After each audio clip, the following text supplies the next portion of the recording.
2004 წლის დეკემბერში სანტა-ფეს პროვინციის პატარა ქალაქ რეკონკისტაში ერთი მოხუცთა წყვილი გაუჩინარდა საპანსიონატიდან, სადაც ისინი 2 წლის განმავლობაში ცხოვრობდნენ. ამ ამბავმა არ გამოიწვია დიდი ინტერესი თავდაპირველად. ადგილობრივი ადმინისტრაცია დაფიქრდა, რომ შესაძლოა ოჯახის წევრებმა წაიყვანეს ისინი სახლში შობისთვის. დღეები გადიოდა, მაგრამ არავის შეშფოთება არ გამოუხატავს. რეკონკისტა იყო ისეთი ადგილი, სადაც ყველა მიცოდა ყველას სახელი, მაგრამ არავინ არ ესაუბრებოდა ზედმეტს.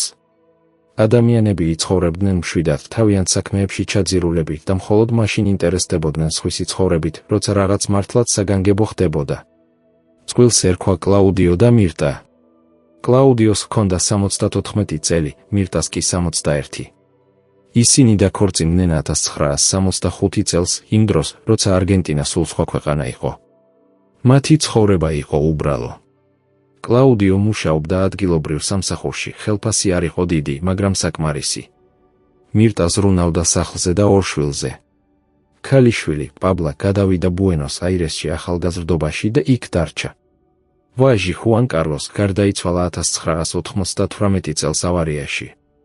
ამის შემდეგ მშობლები დარჩნენ მარტო. ისინი ცდილობდნენ გაუძლოს, მაგრამ ასაკი და მიმდებარე დაავადებები ზღუდავდა მათ. 2002 წელს კლაუდიოს მიატოვა მეხსიერება პატარა-პატარა ეპიზოდებით. მირტა ვეღარ ულიდა მას მარტო. პაბლა დაურეკა ერთხელ თვეში, მაგრამ არასდროს ჩამოსულა ვიზიტით. ის იყო დაკავებული თავისი ცხოვრებით დედაქალაქში, სადაც ჰყავდა საკუთარი ოჯახი და პრობლემები. საპანსიონატში შესვლის გადაწყვეტილება მიიღო პაბლამ. მან ნახა ვიდეო ინტერნეტში, სადაც რეკომენდაციით საუბრობდნენ ლა ესპერანსას სახელწოდების დაწესებულებაზე. ეს იყო კერძო ინსტიტუცია, სადაც პაციენტები იღებდნენ დახმარებას და ზრუნვას. ფასი იყო ფულადად მიღწევადი მშობლების პენსიისთვის პლუს მცირე თანხა, რომელსაც პაბლა აგზავნიდა თვეში. მშობლები გადავიდნენ იქ 2002 წლის მარტში. პირველი თვეები იყო რთული. კლაუდიო უჩიოდა ღამით და ეძებდა გასასვლელს. მირტა იჯდა სკამზე ფანჯრის პირას და აკვირდებოდა ქუჩას საათობით. მაგრამ თანდათან მათ შეეგუეს რუტინას. საკვები იყო უგემური, მაგრამ საკმარისი. ოთახი პატარა, მაგრამ სუფთა. სამედიცინო პერსონალი იყო ყველა დროის ხელმისაწვდომი, თუმცა არ ჩანდა განსაკუთრებული თანაგრძნობა მათ მიმართ. 2004 წლის დეკემბრის 12-ს, დილის 20:08-ზე ერთ-ერთმა ექთანმა, ვერონიკა ჰერერამ, შეამჩნია, რომ კლაუდიოს და მირტას ოთახი იყო ცარიელი. თავდაპირველად ფიქრობდა, რომ ისინი იყვნენ სასადილო ოთახში ან ეზოში. ის გადავიდა შემდეგ პაციენტებთან და დაივიწყა საქმე. შუადღისას, როცა დარიგებაზე ვახშმის მომზადება დაიწყო, ვერონიკამ შეამჩნია, რომ წყვილი არ გამოჩენილა. გაიხსენა, რომ დილით ვერც კი ნახა ისინი. იგი მივიდა ოთახში და კარი გახსნა. საწოლები იყო გაწყობილი. საკმაოდ სუფთა. ქურთუკები, ფეხსაცმელები და პირადი ნივთები იყო უხრივად. არაფერი არ მიუთითებდა, რომ ისინი გეგმავდნენ წასვლას. ვერონიკამ დაურეკა ადმინისტრაციულ მენეჯერს, კარლოს ესპინდოლას. ესპინდოლა იყო 56 წლის კაცი, რომელმაც იცოდა, როგორ შეენარჩუნებინა ყველაფერი წესრიგში უშუალო კონფლიქტის გარეშე. მან უთხრა ვერონიკას, რომ დაელოდა. შესაძლოა ვინმემ წაიყვანა ისინი ვიზიტად. მაგრამ ესპინდოლამ იცოდა, რომ არავინ არასდროს სტუმრობდა მათ. დღეები გადიოდა. პაბლას არ ჰქონდა დარეკილი. ესპინდოლამ გადაწყვიტა, რომ დაელოდა შობას. შესაძლოა პაბლამ აიღო მშობლები მის სახლში. მაგრამ შობამ ჩაიარა ახალი წელიც. არაფერი. ესპინდოლამ დაურეკა პაბლას იანვრის 2-ს. ქალბატონმა უპასუხა გაოცებით. თქვა, რომ არასდროს არ წაუყვანია მშობლები. ესპინდოლამ უთხრა, რომ ისინი გაუჩინარდნენ დეკემბერში და რომ იფიქრა, რომ ოჯახის წევრმა წაიყვანა.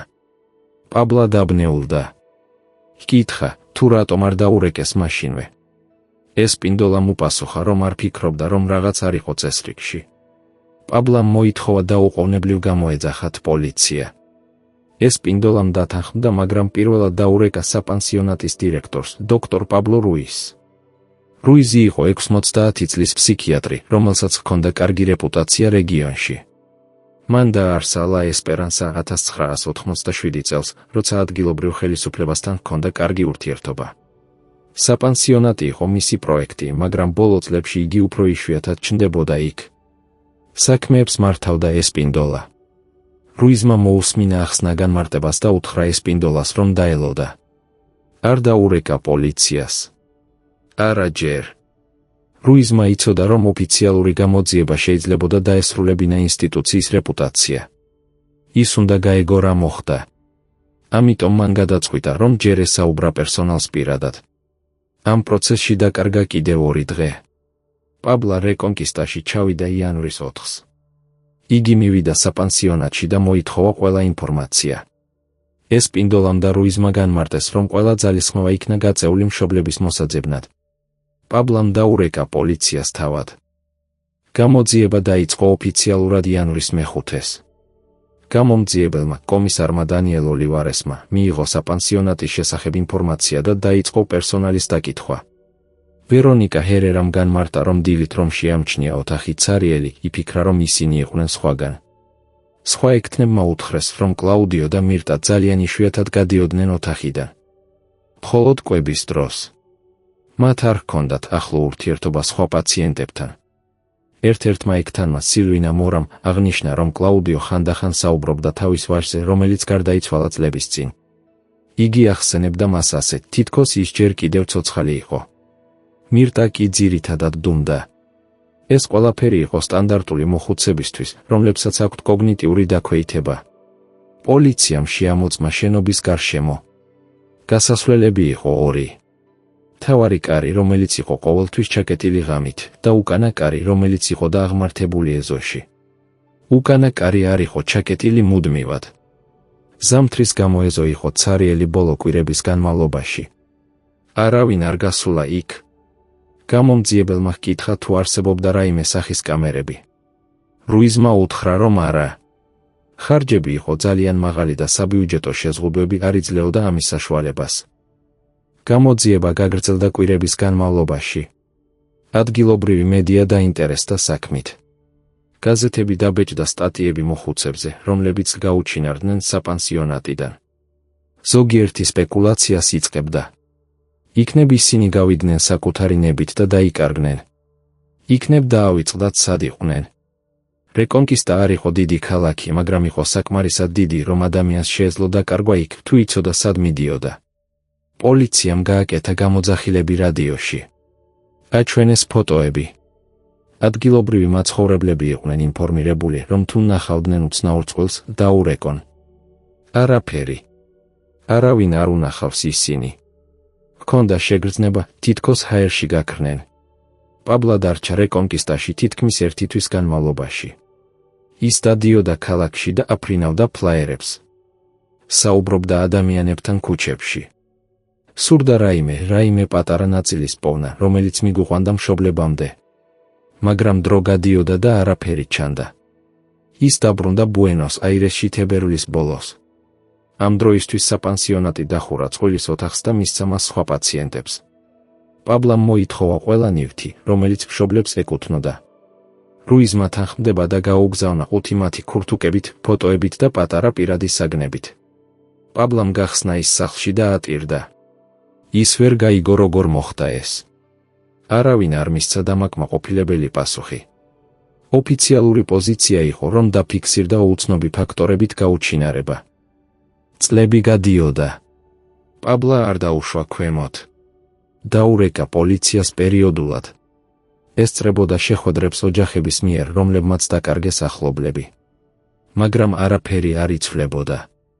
2007 წელს კომისარი ოლივარესი გადავიდა სხვა რეგიონში და საქმე გადაეცა სხვა გამომძიებელს, რომელსაც არ ჰქონდა იმავე ინტერესი.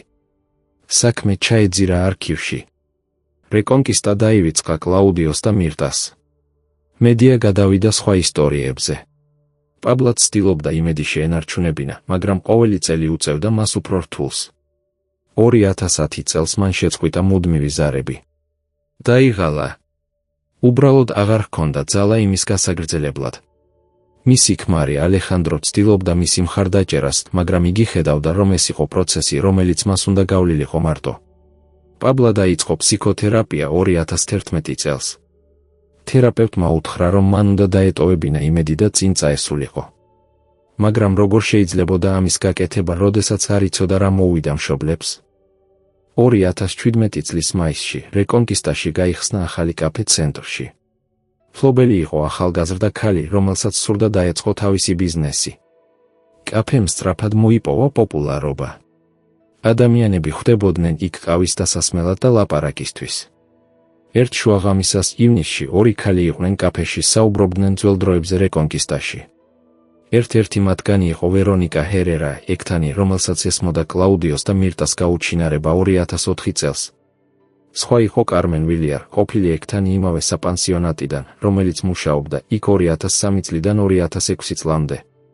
ისინი საუბრობდნენ ყოველდღიურ საკითხებზე, როდესაც კარმენმა აღნიშნა რაღაც უცნაური. იგი თქვა, რომ ახსოვს, რომ ერთხელ 2004 წლის დასაწყისში დოქტორმა რუიზმა ჩაატარა პრივატული შეხვედრა ზოგიერთ პაციენტთან. კარმენი არ იყო იმ შეხვედრაზე, მაგრამ ესმოდა მოლაპარაკება.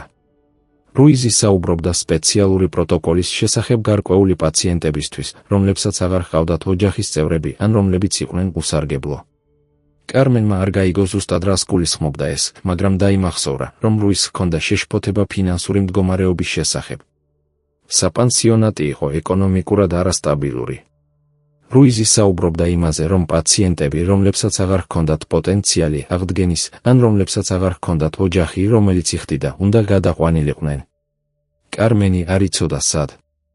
ის ფიქრობდა, რომ შესაძლოა ეს იყოს სხვა დაწესებულება. ვერონიკა მოусმინა ყურადღებით. ჰკითხა კარმენს თუ ახსოვს, ვინ იყვნენ ეს პაციენტები. კარმენმა თქვა, რომ არ ახსოვს ზუსტად, მაგრამ იცოდა, რომ ზოგიერთი მოხუცი, რომლებსაც აღარ ჰქონდათ ვიზიტები ოჯახის მხრიდან, იყვნენ იმ სიაში. ვერონიკამ გაიხსენა კლაუდიო და მირტა. ისინი ზუსტად ემთხვეოდნენ ამ აღწერას. არასდროს არ ჰქონდათ ვიზიტები პაბლას გარდა, რომელიც დარეკავდა და არასდროს არ მოდიოდა. ვერონიკამ ჰკითხა კარმენს თუ იცოდა რაიმე მეტი. კარმენმა თქვა, რომ ერთხელ დეკემბერში 2004 წელს ნახა სატვირთო მანქანა საპანსიონატის უკან, დილადრიან საათებში. ეს იყო უჩვეულო, რადგან მიწოდება ჩვეულებრივ ხდებოდა შუადღისას. კარმენმა არ დაინტერესდა მაშინ, მაგრამ ახლა გაიხსენა და გაფიქრდა. ვერონიკამ იგრძნო უხერხულობა მუცელში. ჰკითხა კარმენს თუ რატომ არ უთქვამს ეს არავის. კარმენმა უთხრა, რომ მაშინ არ ფიქრობდა, რომ ეს იყო მნიშვნელოვანი. მაშინ ყველა მიცოდა, რომ კლაუდიო და მირტა გაუჩინარდნენ, მაგრამ პოლიციამ ვერაფერი იპოვა. კარმენი დატოვა საპანსიონატი 2006 წელს სხვა მიზეზით და დაივიწყა ეს ყველაფერი. ვერონიკა დარჩა საფიქრალში რამდენიმე დღის განმავლობაში. იგი გაფიქრდა თუ რას ნიშნავდა ეს. 2017 წლის ივნისის ბოლოს მან გადაწყვიტა, რომ დაელაპარაკა პირდაპირ დოქტორ რუიზთან. რუიზი იყო უკვე 80 წლის. იგი აღარ მუშაობდა აქტიურად, მაგრამ ჯერ კიდევ ცხოვრობდა რეკონკისტაში. ვერონიკა მიპოვა მისი მისამართი და გადავიდა მის სახლში. რუიზი დახვდა მას თავაზიანად. ის მოასმინა ვერონიკას. რუიზმა უთხრა, რომ ის არ ახსოვს არანაირი სპეციალური პროტოკოლი. თქვა, რომ შესაძლოა კარმენს დაებნა მოგონებები. ამბობდა, რომ საპანსიონატი მუშაობდა ყოველთვის კანონის ფარგლებში და რომ არასდროს არ მომხდარა არაფერი უკანონო. ვერონიკამ იგრძნო, რომ რუიზი არ ამბობდა სიმართლეს. მისი თვალები იყო ცივი და მისი ხმა ზედმეტად კონტროლირებადი. იგი გადავიდა იქიდან არაფრის მიღების გარეშე. ვერონიკა არ იცოდა რა უნდა გაეკეთებინა. იგი არ ჰქონდა დამტკიცებები. მხოლოდ ეჭვიდა ფრაგმენტული ინფორმაცია. მაგრამ არ შეეძლო დაივიწყოს. ის დაფიქრდა კლაუდიოსა და მირტაზე. გაიხსენა, როგორ დუმდნენ ისინი. როგორ არ საუბრობდნენ არავისთან. როგორ იყვნენ უბრალოდ იქ ყოველდღე რუტინას მიყოლებით. მან იფიქრა, რომ შესაძლოა ისინი იყვნენ ნაწილი იმ სპეციალური პროტოკოლისა, რომელზეც კარმენმა ისაუბრა. ალბათ რუიზმა გადაწყვიტა, რომ ისინი აღარ იყვნენ მომგებიანი. ალბათ მან იპოვა გზა, რომ გადაეყვანა ისინი. მაგრამ სად? და რატომ არავის არ შეუმჩნევია? ვერონიკამ გადაწყვიტა, რომ დაელაპარაკა ახალ გამომძიებელს, რომელიც იყო დანიშნული საქმეზე წლების წინ. 2017 წლის ივლისში ვერონიკამ წარადგინა მისი ინფორმაცია. გამომძიებელმა, რომელსაც ერქვა მარიანო დაზა, მოусმინა მას, მაგრამ თქვა, რომ ეს იყო მხოლოდ ვარაუდები და არა მტკიცებულება. მან უთხრა, რომ გამოძიება იყო დახურული წლების წინ უწყლილობის გამო. მაგრამ ვერონიკამ დააჟინა. თქვა, რომ კარმენი მზად იყო ეჩვენებინა. დაზამ თანხმდება, რომ გადაამოწმოს. მან დაურეკა კარმენს და ჰკითხა, თუ მზად იყო ოფიციალური ჩვენების მისაცემად. კარმენმა ყოყმანდა. თქვა, რომ ის არ იყო დარწმუნებული. მას არ სურდა ჩაერიოს პრობლემებში. დაზამ უთხრა, რომ ის არ იყო ვალდებული, მაგრამ რომ ამის გაკეთება შეიძლებოდა დაეხმარა ოჯახს. კარმენმა თქვა, რომ იფიქრებდა. დაზამ მისცა დრო. კვირა გავიდა. კარმენმა არ დაურეკა. დაზამ ცადა კვლავ, მაგრამ კარმენმა აღარ უპასუხა. ვერონიკამ გაიგო, რომ კარმენი შეშინდა. მან გადაწყვიტა, რომ თავად მოეძებნა კარმენისთვის. როდესაც მან გააკეთა, კარმენმა უთხრა მას, რომ არ სურდა მეტი ჩართულობა. თქვა, რომ ის დაივიწყოს ყველაფერი და წინ წასულიყო. ვერონიკამ იგრძნო იმედგაცრუება. იგი ვერ გაიგო, რატომ ადამიანები არ ამბობდნენ სიმართლეს. დაზამ ცადა გაეგრძელებინა თავისი გამოძიება, მაგრამ მალე შეხვდა წინააღმდეგობებს. დოქტორი რუიზი უარყოფდა ყველაფერს. ეს პინდოლა, რომელიც ჯერ კიდევ მუშაობდა საპანსიონატში, თქვა, რომ არ იცოდა არაფერი ამ პროტოკოლის შესახებ. სხვა ექთნები ასევე ამბობდნენ, რომ არასდროს არ ესმოდათ რაიმე მსგავსი. სახელმწიფო დოკუმენტაცია საპანსიონატის შესახებ იყო რეგულარული. არ იყო არაფერი, რაც მიუთითებდა არაკანონიერ საქმიანობაზე. დაზამ ამოიწურა თავისი ვარიანტები. მან არ იპოვა არანაირი მატერიალური მტკიცებულება. სატვირთო მანქანა, რომელზეც კარმენმა ისაუბრა, ვერ იდენტიფიცირდა. დაზამ უთხრა ვერონიკას, რომ ის ვერ გააგრძელებდა გამოძიებას თეორიების საფუძველზე. იგი დახურა საქმე კვლავ. ვერონიკა მარდანებდა. 2017 წლის აგვისტოში მან გადაწყვიტა, რომ დაელაპარაკა პაბლას. იგი მოძებნა მისი საკონტაქტო ინფორმაცია და დაურეკა. პაბლამ უპასუხა. ვერონიკამ უხსნა ყველაფერი, რაც იცოდა. პაბლა მოусმინდა დუმდა. როდესაც ვერონიკამ დაასრულა, პაბლამ უთხრა მას მადლობა. თქვა, რომ ეს იყო პირველი რეალური ინფორმაცია, რაც მან იპოვა ამდენი წლის შემდეგ. მან ჰკითხა ვერონიკას, თუ რას ფიქრობდა, რომ მოხდა. ვერონიკამ უთხრა, რომ არ იცოდა, მაგრამ რომ გრძნობდა, რომ რუიზმა გააკეთა რაღაც მშობლებს. პაბლამ ჰკითხა, თუ არსებობდა რაიმე გზა ამის დამტკიცებისთვის. ვერონიკამ თქვა, რომ არა, ყველაფერი იყო ვარაუდები. პაბლამ დარჩა დუმილში რამდენიმე წუთის განმავლობაში. შემდეგ უთხრა ვერონიკას, რომ მან იცოდა თავისი მშობლები ვერასდროს წავიდოდნენ საკუთარი ნებით. ისინი იყვნენ ზედმეტად შეზღუდულები ფიზიკურად და მენტალურად. მან იცოდა, რომ რაღაც მოხდა მათთან. მაგრამ არასდროს შეეძლო ამის დამტკიცება. თქვა, რომ გაატარა ამდენი წელი იმედის გარეშე და რომ ახლა ეს ახალი ინფორმაცია ხელახლა აღძრავდა ყველაფერს. ვერონიკამ თქვა, რომ სამწუხაროდ ის ვერ აპირებდა მეტის გაკეთებას. პოლიცია არ იძლეოდა დახმარებას.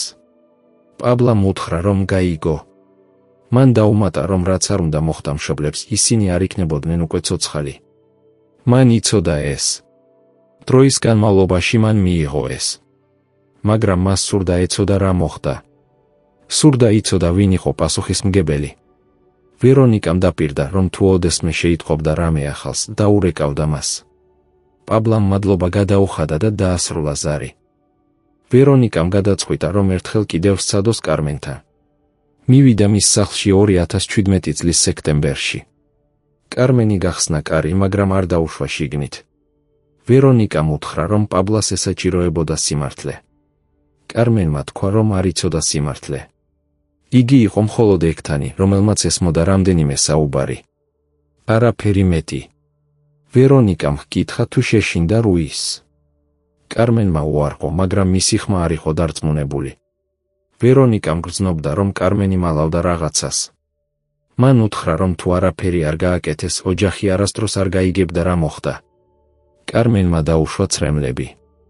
თქვა, რომ ის გონდებოდა, რომ დაივიწყა ყველაფერი, მაგრამ ახლა ვერ შეეძლო. თქვა, რომ ნამდვილად ნახა სატვირთო მანქანა იმ დილით. იყო დილის 3-ის შემდეგ. იგი მუშაობდა ღამის ცვლაში. ნახა ორი კაცი, როგორ აფარებდნენ რაღაცას ზურგით. ვერ შენიშნა რა იყო, მაგრამ ფორმა წააგავდა სხეულებს, გადაფარულს საბნებით. მაშინ არ ამბობდა არაფერს, რადგან შეშინდა, რომ დაკარგავდა სამსახურს. საპანსიონატი იყო ერთადერთი სამუშაო, რაც მას ჰქონდა. მაგრამ ახლა, ამდენი წლის შემდეგ, გრძნობდა, რომ უნდა ეთქვა. ვერონიკამ ჰკითხა, თუ ცნობდა მამაკაცებს. კარმენმა თქვა, რომ არა. ისინი არ იყვნენ საპანსიონატის თანამშრომლები. ალბათ ვინმე გარედან.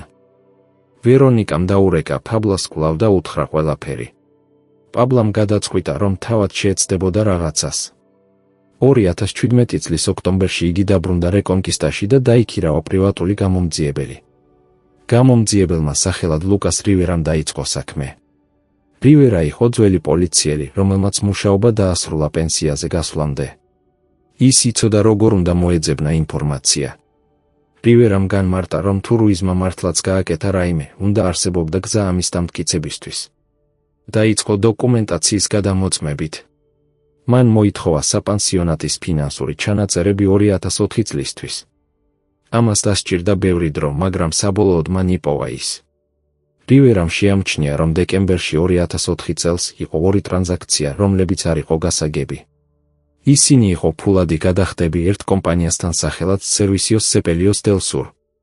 რივერამ გამოიძია ეს კომპანია. ის იყო ფუნერალური სერვისი, რომელიც მუშაობდა რეკონკისტასა და ირგვლივ რეგიონში.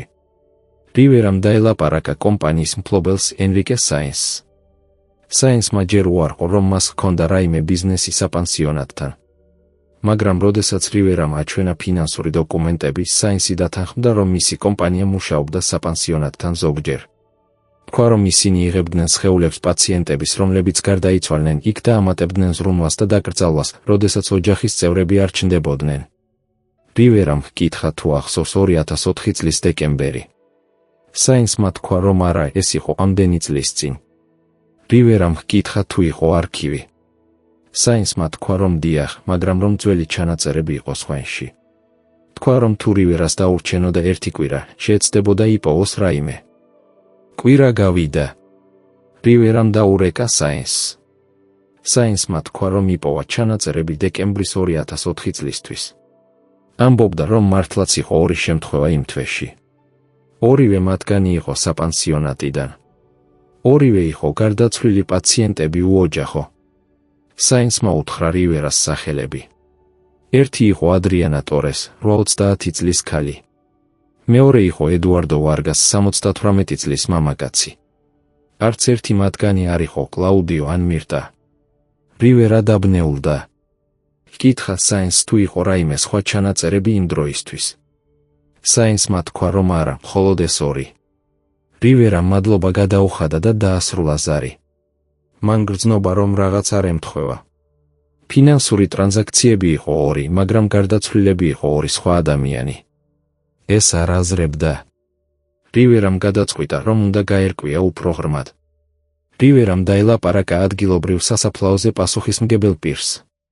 ჰკითხა, თუ იყო ჩანაწერები ადრიანა ტორესისა და ედუარდო ვარგასის დაკრძალვის შესახებ დეკემბრის 2004 წლისთვის. პასუხისმგებელმა დაადასტურა, რომ დიახ, ორივე იყვნენ დაკრძალული იქ.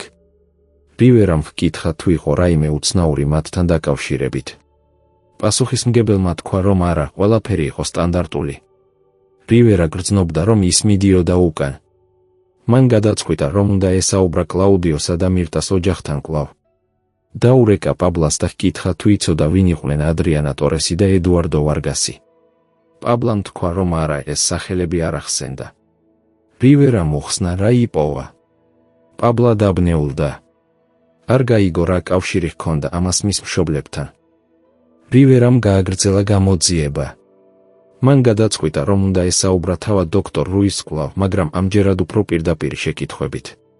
2017 წლის ნოემბერში რივერა მივიდა რუიზის სახლში. რუიზი დახვდა მას, მაგრამ ამჯერად არ იყო ისეთი მეგობრული. ის იყო დაცვითი და გაღიზიანებული. რივერამ ჰკითხა მას პირდაპირ, თუ რა მოხდა კლაუდიოსთან და მირტასთან. რუიზმა უთხრა, რომ არ იცოდა. რივერამ აჩვენა ფინანსური დოკუმენტები. ჰკითხა, რატომ გადაუხადა საპანსიონატმა ფუნერალურ სერვისს დეკემბერში 2004 წელს. რუიზმა თქვა, რომ ეს იყო სტანდარტული პროცედურა. როდესაც პაციენტები გარდაიცვალოდნენ და არ ჰქონდათ ოჯახის, საპანსიონატი იღებდა პასუხისმგებლობას ზრუნვაზე. რივერამ ჰკითხა, თუ გარდაიცვალნენ კლაუდიო და მირტა დეკემბერში 2004 წელს. რუიზი დარჩა დუმილში. შემდეგ თქვა, რომ არ გახსოვს. რივერამ ჰკითხა, როგორ არ ახსოვს. რუიზმა თქვა, რომ ამდენი წლის განმავლობაში ბევრი პაციენტი გარდაიცვალა. ის ვერ იხსენებდა ყველას. რივერამ უთხრა, რომ ეს იყო კონკრეტული შემთხვევა, სადაც პოლიციამ გამოიძია გაუჩინარება. რუიზს უნდა ახსენოდა. რუიზმა მოითხოვა რივერას დატოვოს მისი სახელი და აღარასდროს დაბრუნება. რივერამ დატოვა, მაგრამ გრძნობდა, რომ რუიზი მალავდა რაღაცას. მან გადაწყვიტა, რომ უნდა იპოვოს სხვა გზა. 2017 წლის დეკემბერში რივერამ შეამოწმა სამედიცინო ჩანაწერები კლაუდიოსა და მირტასთვის საპანსიონატიდან. ის იყო რთული, მაგრამ საბოლოოდ მან იპოვა ისინი. ჩანაწერები გაჩერდა დეკემბრის 12-ს 2004 წელს. არ იყო არანაირი აღნიშვნა მათ შემდეგ. არც გარდაცვლების აქტი, არც გადაყვანის ფორმა, არც ოჯახის მიერ გატანის დოკუმენტი. უბრალოდ შეწყდა. რივერამ გრძნობა, რომ ეს იყო პასუხი. მაგრამ როგორ დაემტკიცებინა ეს? არ იყო სხეულები. არ იყო მოწმეები, რომლებიც საუბრობდნენ პირდაპირად. არ იყო არაფერი კონკრეტული. რივერამ შეხვდა პაბლას იანვარში 2018 წელს. უთხრა ყველაფერი, რაც იპოვა. პაბლამ მოусმინა დუმდა. როდესაც რივერამ დაასრულა, პაბლამ ვკითხა, რას ფიქრობდა, რომ მოხდა. რივერამ თქვა, რომ მისი მოსაზრებით, კლაუდიო და მირტა მოკვდნენ საპანსიონატში დეკემბერში 2004 წელს. რუიზმა გადაწყვიტა, რომ არ დაერეგისტრირებინა მათი გარდაცვალება, რადგან არ უნდა გაეგზავნა ალბათ რაიმე კომპენსაცია ოჯახისთვის, ან თავიდან აეცილებინა რაიმე პასუხისმგებლობა. ამის ნაცვლად მან გამოიყენა ადრიანა ტორესისა და ედუარდო ვარგასის სახელები, ორი რეალური პაციენტის, რომლებიც გარდაიცვალნენ იმ პერიოდში, და დაარეგისტრირა მათი სხეულები როგორც ეს ორი ადამიანი. კლაუდიო და მირტას სხეულები დაკრძალეს როგორც ტორესი და ვარგასი. ამით რუიზმა დახურა ყველა კვალი.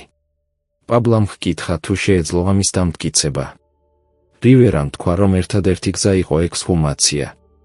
თუ დაკრძალული სხეულები არიან კლაუდიოსი და მირტასი და არა ტორესისა და ვარგასისა, მაშინ ეს იქნებოდა დამტკიცება.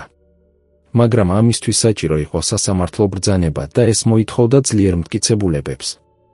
რივერამ თქვა, რომ ისინი ვერ ჰქონდათ ეს. პაბლამ დაფიქრდა ამაზე თვეების განმავლობაში. 2018 წლის მარტში მან გადაწყვიტა, რომ სცადოს ერთი ბოლო რამ. მან დაიქირავა ადვოკატი და წარადგინა პეტიცია ექსჰუმაციის მოთხოვნით. ადვოკატმა უთხრა, რომ ეს იყო ძალიან რთული, მაგრამ ცდილობდა. მან წარადგინა ყველა ინფორმაცია, რაც რივერამ იპოვა, პლუს კარმენის ჩვენება, რომელიც საბოლოოდ დათანხმდა ოფიციალურად ჩაეწერა. სასამართლომ განიხილა საქმე მრავალი თვის განმავლობაში. 2018 წლის ნოემბერში მოსამართლემ დააკმაყოფილა პეტიცია. ბრძანა ექსჰუმაცია ორი საფლავის, რომლებიც იყვნენ რეგისტრირებული როგორც ადრიანა ტორესი და ედუარდო ვარგასი. ექსჰუმაცია მოხდა დეკემბერში 2018 წელს. მთელი პროცესი იყო ბიუროკრატიული და ნელი. პაბლა იყო იქ, როდესაც გახსნეს საფლავებს. სხეულები იყო დაქვეითებული დროის მიერ, მაგრამ ფორენზული ექსპერტები შეძლეს აიღონდნენ ნიმუშები. შედეგებმა გაგრძელდა კიდევ 2 თვე. 2019 წლის თებერვალში ოფიციალურად დადასტურდა, რომ სხეულები იყვნენ კლაუდიო და მირტას. პაბლამ მიიღო ამბავი ტელეფონით. იგი იჯდა თავის სამზარეულოში ბუენოს-აირესში. როდესაც ადვოკატმა უთხრა, ის ვერაფერი თქვა. უბრალოდ უშვა ტელეფონი ხელიდან და დარჩა უძრავად. 14 წლის შემდეგ ბოლოს იცოდა რა მოუვიდა მშობლებს. მაგრამ ეს ცოდნა არ იყო ნუგეში. ეს იყო მხოლოდ დადასტურება იმისა, რაც უკვე გრძნობდა. მშობლები მოკვდნენ მარტო დაივიწყებულებით და შემდეგ დამარხეს სხვების სახელებით. ფორენზულმა გამოძიებამ დაადგინა, რომ ორივე მათგანი გარდაიცვალა დეკემბრის შუა რიცხვებში 2004 წელს. მირტას გარდაცვალების მიზეზი იყო გულის შეტევა. კლაუდიოს მიზეზი იყო რესპირატორული უკმარისობა. ორივე იყო ბუნებრივი მიზეზები, რომლებიც შეეძლო მოხდენოდა მოხუცებში. არაფერი არ მიუთითებდა ძალადობაზე ან დანაშაულზე. მაგრამ რაც მოხდა მათი გარდაცვალების შემდეგ იყო დანაშაული. რუიზმა და შესაძლოა სხვებმაც გადაწყვიტეს, რომ არ დაერეგისტრირებინათ ეს გარდაცვალებები. ამის ნაცვლად გამოიყენეს სხვა მოხუცთა სახელები და სხეულები დაკრძალეს მათი იდენტობის ქვეშ. ეს იყო გზა ფინანსური თაღლითობის შესაქმნელად, ან უბრალოდ ადმინისტრაციული კომპლიკაციების თავიდან ასაცილებლად. პროკურატურამ დაიწყო ოფიციალური გამოძიება რუიზის ესპინდოლასა და ფუნერალური სერვისის წინააღმდეგ. რუიზი დააპატიმრეს აპრილში 2019 წელს. მას დაედო ბრალდება დოკუმენტების გაყალბებაში და თაღლითობაში. ეს პინდოლას ასევე დაედო მსგავსი ბრალდებები. ენრიკე საინსი ფუნერალური სერვისის მფლობელი დაიკითხეს, მაგრამ არ დააპატიმრეს. მან განმარტა, რომ იგი მხოლოდ ასრულებდა ბრძანებებს რუიზისგან და არ იცოდა, რომ სხეულები არ იყო ის, ვინც ითვლებოდა. სასამართლო პროცესი გაგრძელდა მთელი 2019 წლის განმავლობაში. რუიზის ადვოკატმა ცადა დაეცვა თავისი კლიენტი, ამბობდა, რომ ყველაფერი იყო ადმინისტრაციული შეცდომა. მაგრამ მტკიცებულებები იყო ძლიერი. კარმენის ჩვენება, ფინანსური დოკუმენტები, სამედიცინო ჩანაწერების გაქრობა და შედეგები ქმნიდა მკაფიო სურათს. 2020 წლის იანვარში სასამართლომ გამოიტანა განაჩენი.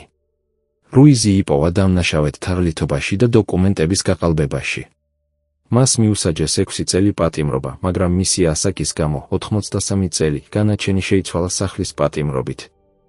ეს პინდოლა ასევე იპოვა დამნაშავედ და მიიღო 4 წლის პატიმრობა. საინსი გაათავისუფლეს ბრალდებებისგან, რადგან სასამართლომ დაადგინა, რომ მას არ ჰქონდა ცოდნა თაღლითობის შესახებ. საპანსიონატი ლა ესპერანსა დაიხურა 2020 წლის თებერვალში. პაციენტები გადაიყვანეს სხვა დაწესებულებებში. შენობა დარჩა ცარიელი და თანდათან დაიწყო დაქვეითება. პაბლამ მიიღო ოფიციალური ბოდიში ადგილობრივი ხელისუფლებისგან. მას შესთავაზეს კომპენსაცია, მცირე თანხა, რომელიც ვერ შეცვლიდა არაფერს. იგი მიიღო ფული, მაგრამ არ იყო კმაყოფილი.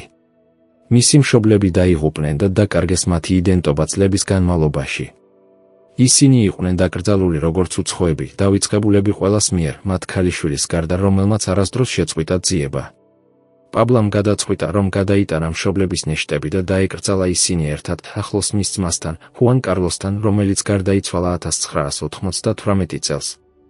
ეს მოხდა 2020 წლის მარტში, პატარა ცერემონიით, სადაც დასწრებოდა პაბლა, მისი ქმარი და რამდენიმე ახლობელი. დღე იყო მოღრუბლული და ცივი. პაბლა იდგა საფლავთან და ცდილობდა იგრძნო რაიმე. სიმშვიდე, სიხარული, ხელვა. მაგრამ იგრძნო მხოლოდ დაღლილობა და სიცარიელე. წელების განმავლობაში მან იცხოვრა ამ საიდუმლოსთან და ახლა, როდესაც იცოდა სიმართლე, არაფერი შეცვლილა. მშობლები კვლავ იყვნენ გარდაცვლილები. დრო კვლავ იყო დაკარგული. იმ 86 წლის განმავლობაში, რაც დაკარგეს ერთად, არაფერი შეიძლებოდა დაბრუნება. დოქტორი რუიზი გარდაიცვალა 2021 წლის ივნისში, სახლის პატიმრობის პირობებში. მას ჰქონდა 84 წელი. არასოდეს არ აღიარა საკუთარი პასუხისმგებლობა. მისი ოჯახის წევრებმა ამტკიცეს, რომ ის იყო კარგი ადამიანი, რომელმაც დაუძლო თავისი ცხოვრება ადამიანების დასახმარებლად. მაგრამ ფაქტები იყო განსხვავებული.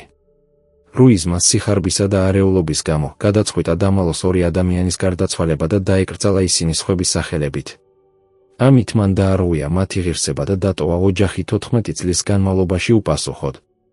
ეს პინდოლამ გაატარა 2 წელი პატიმრობაში და შემდეგ გაათავისუფლეს კარგი ქცევის გამო. მან დატოვა რეკონკისტა და გადავიდა სხვა პროვინციაში. არავინ არ იცის სად არის ახლა. ვერონიკა ჰერერამ განაგრძო მუშაობა ექთნათ, მაგრამ არა საპანსიონატში. იგი გადავიდა საავადმყოფოში. კარმენ ვილიარი დატოვა რეკონკისტა და დაბრუნდა თავის მშობლიურ ქალაქში. იგი აღარასდროს საუბრობდა ამ საქმეზე. ლუკას რივერა, პრივატული გამომძიებელი, გააგრძელა მუშაობა და გახდა მცირედ ცნობილი რეგიონში თავისი მოთმინებისა და დეტალებზე ყურადღების გამო. მაგრამ მასაც იცოდა, რომ ამ საქმეს ჰქონდა ფასი.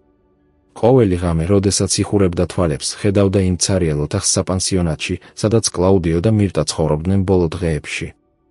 პაბლას სურდა იფიქროს, რომ მშობლები ერთად იყვნენ ბოლო მომენტებში. სურდა ერწმუნა, რომ ისინი არ იცოდნენ, რა მოხდებოდა მათ შემდეგ. მაგრამ ვერ იყო დარწმუნებული. ექიმებმა უთხრეს, რომ მირტა გარდაიცვალა პირველი. კლაუდიო მიცხოვრა კიდევ რამდენიმე საათი მარტო იმ ოთახში, მისი ცხედრის გვერდით. შესაძლოა მას არ გაეგო რა ხდებოდა. შესაძლოა მისი გონება უკვე იყო იმდენად დაქვეითებული, რომ ვერაფერი იგრძნო. პაბლა ცდილობდა ესე ფიქრა, რადგან ეს იყო ნაკლებად მტკივნეული. მაგრამ სიმართლე იყო, რომ არავინ არ იცოდა. არავინ იყო იქ. მშობლები მოკვდნენ უყურადღებოდ და ამის შემდეგ მათი სხეულები იქცა ინსტრუმენტად ბიუროკრატიული მანიპულაციისთვის. წლების შემდეგ რეკონკისტაში ადამიანები იშვიათად საუბრობდნენ ამ ისტორიაზე. ის გახდა უბრალოდ კიდევ ერთი ტრაგედია, რომელიც მოხდა და გავიდა. ახალგაზრდებმა არ იცოდნენ არაფერი. მოხუცებმა იცოდნენ, მაგრამ არ ამბობდნენ. ლა ესპერანსას შენობა დღემდე დგას ცარიელი. ფანჯრები გატეხილია და კედლებზე გრაფიტია. ადგილობრივი მოზარდები ხანდახან შედიან იქ თამაშისთვის ან უბრალოდ კურიოზულობით. ისინი არ იციან, რომ ამ კედლებს შორის ადამიანები ცხოვრობდნენ თავიანთ ბოლო დღეებში მარტო და დავიწყებულები. არ იციან, რომ ამ იატაკზე ერთხელ დაივიწყეს ორი მოხუცი და მათი გარდაცვალების შემდეგ გააქრეს მათი იდენტობა. პაბლა ცხოვრობს ბუენოს-აირესში. მას ახლა 62 წელი აქვს. მისი შვილები უკვე მოზრდილები არიან და ჰყავთ საკუთარი ოჯახები. ის ხანდახან საუბრობს მათთან თავის მშობლებზე, კლაუდიოზე და მირტაზე. ყვება ისტორიებს მათი ახალგაზრდობის შესახებ, როდესაც ყველაფერი იყო სხვაგვარად. მაგრამ იშვიათად საუბრობს იმაზე, რა მოუვიდათ ბოლოს.